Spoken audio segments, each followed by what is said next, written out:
Muy buenas tardes, estimados estudiantes del curso Trabajo de Grado, el cual estoy acompañando todo el proceso de esta formación para que ustedes obtengan la mayor eficacia en esta formulación del proyecto que quieren ustedes llevar.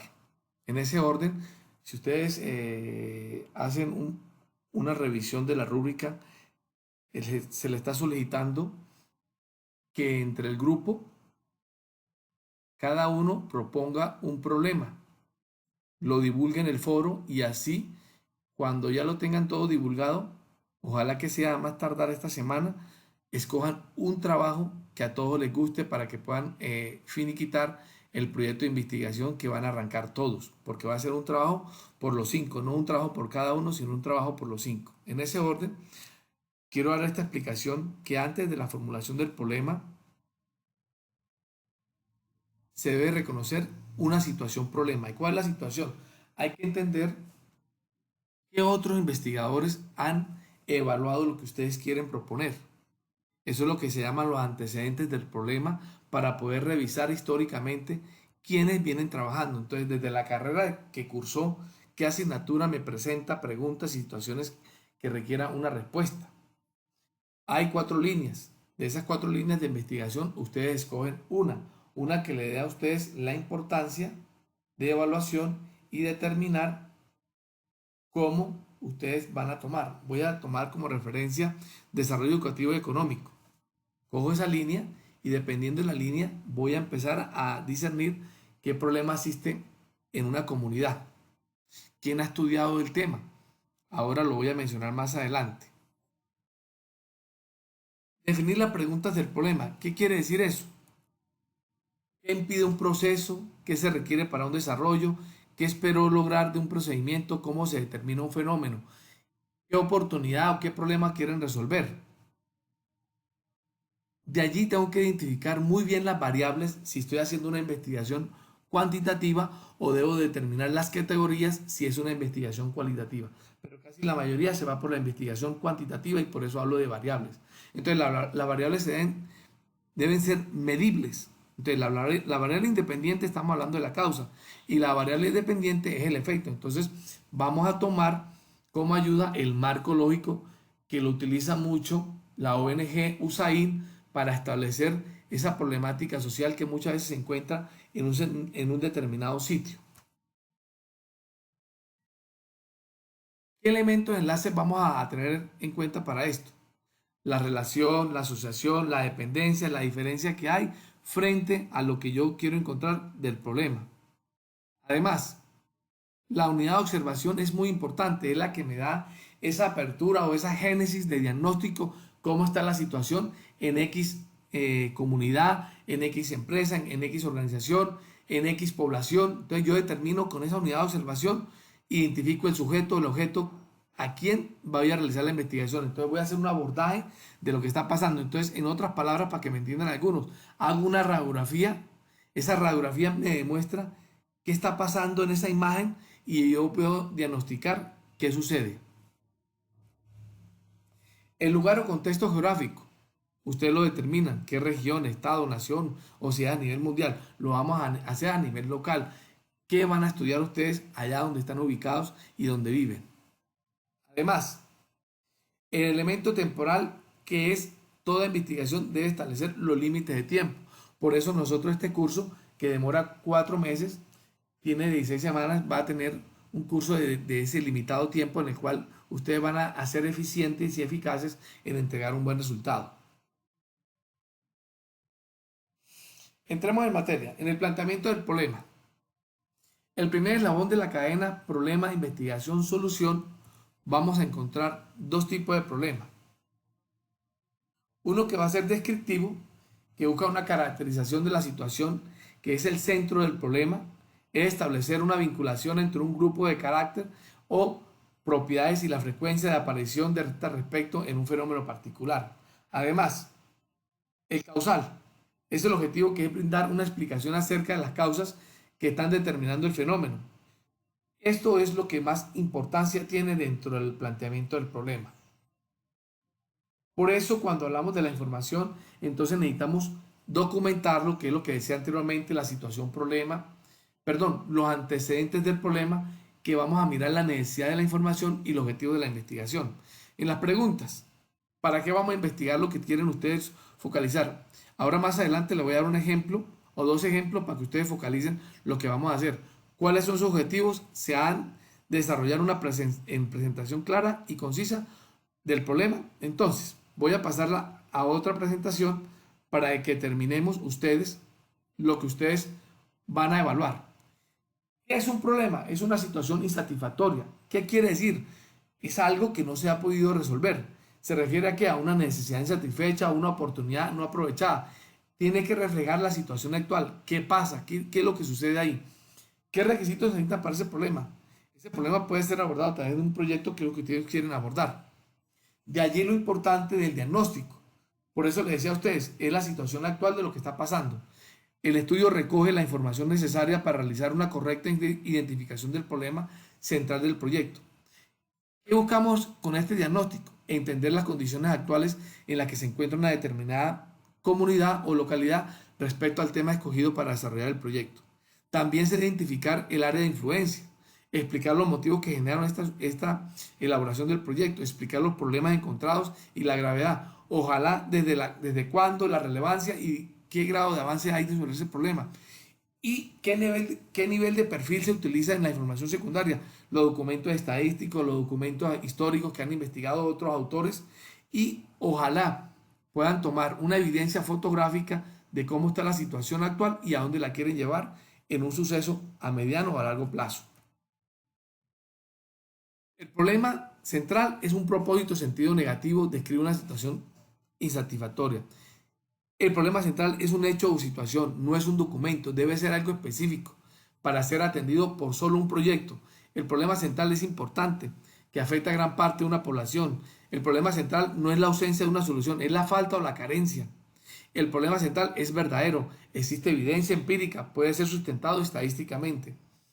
Entonces, el problema central es aquella situación negativa que afecta al sector de la población. De allí la importancia. El problema no debe ser expresado como la negación de una solución, sino que debe dejar abierta la posibilidad de encontrar múltiples alternativas para resolverlo.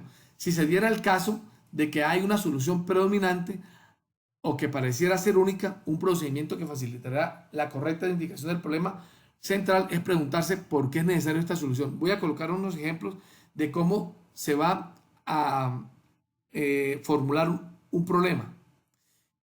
¿Cómo está incorrectamente formulado? No existe un generador local de energía. ¿Cómo se formula correctamente? Limitada provisión de energía eléctrica durante el día. Otro ejemplo.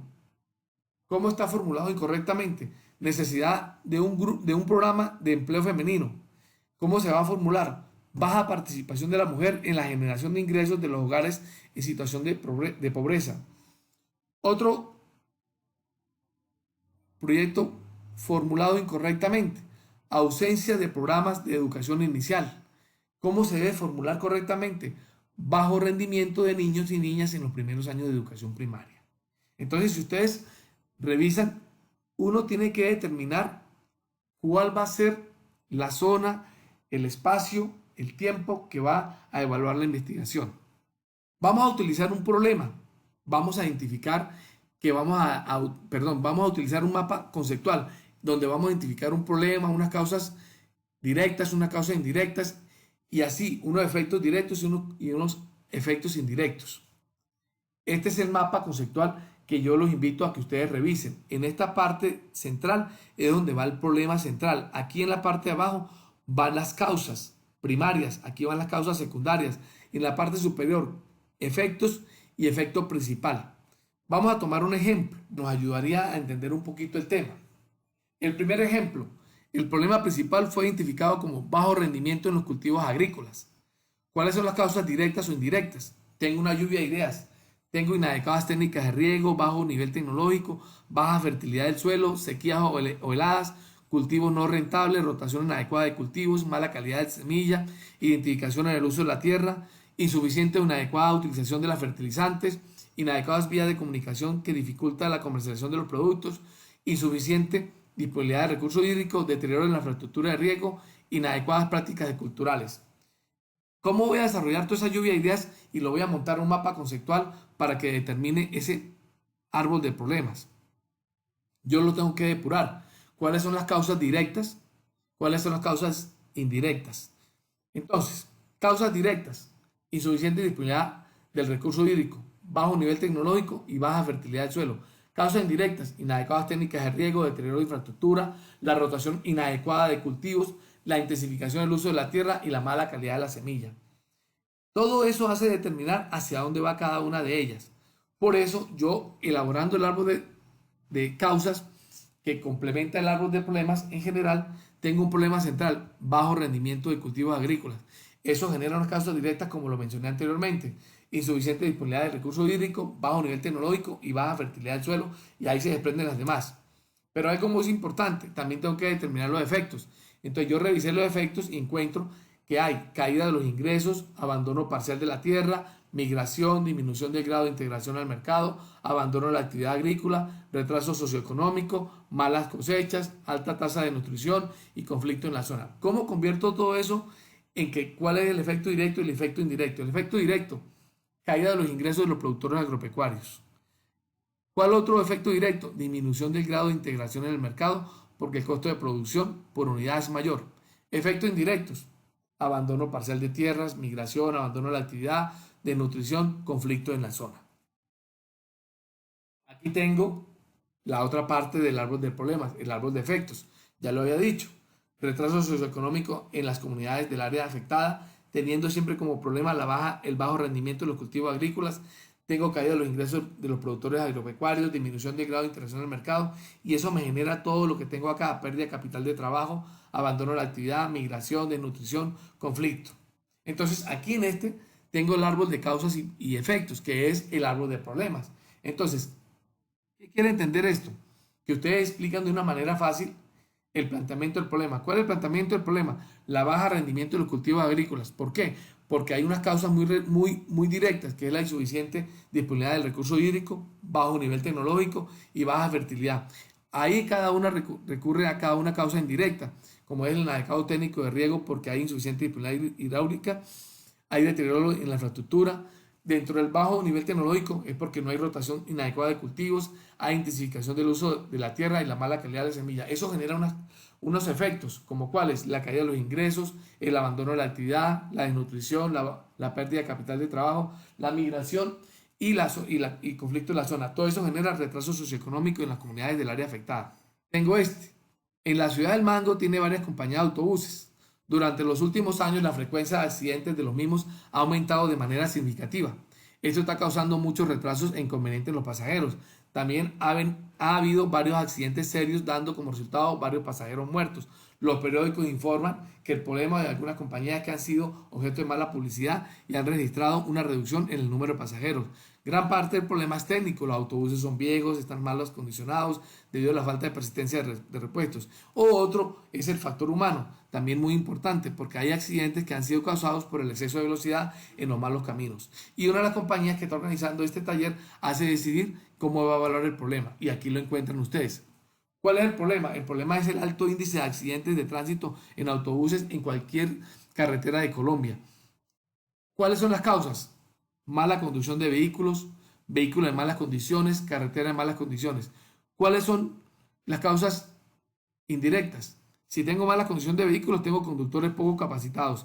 Si tengo vehículos en malas condiciones, hay antigüedades de unidades bajas y hay mantenimiento insuficiente. Y la carretera en malas condiciones es porque no hay un mantenimiento permanente de las carreteras. En ese orden hay unas consecuencias, unos efectos. ¿Cuáles son las consecuencias? Daño físico de los pasajeros, pérdida de confianza de los compañías de los autobuses, retraso en los horarios, pérdida económica de los pasajeros, y eso genera baja calidad del servicio de transporte. Hay las condiciones. Por eso es tan importante que por qué debo clarificar y por qué se requiere esa información. Entonces yo tengo que analizar el contexto, diagnosticar bien lo que está pasando, cuál es el problema que voy a llevar, de qué línea de investigación de lo que tiene la Escuela de la Ciencia de la Salud de la Universidad Nacional Abierta a Distancia van a tomar ustedes como estudiantes como trabajo de grado, y crear datos de muestras y preguntarse si estos ayudarán a responder las preguntas anteriormente planteadas. Hay algo muy importante, la búsqueda de las fuentes de información. ¿Dónde están esos repositorios científicos? Pueden estar en Redali, pueden estar en Mendeley, pueden estar en Scopus, pueden haber Google Académico, pueden haber muchos más, pero ustedes deben buscar una información que sea veraz, objetiva, científica. Entonces, antes de formular la hipótesis, se identifica la información disponible en las fuentes internas o externas. Luego se hace el análisis de los datos para tener conclusión y diseñar el resto de la investigación.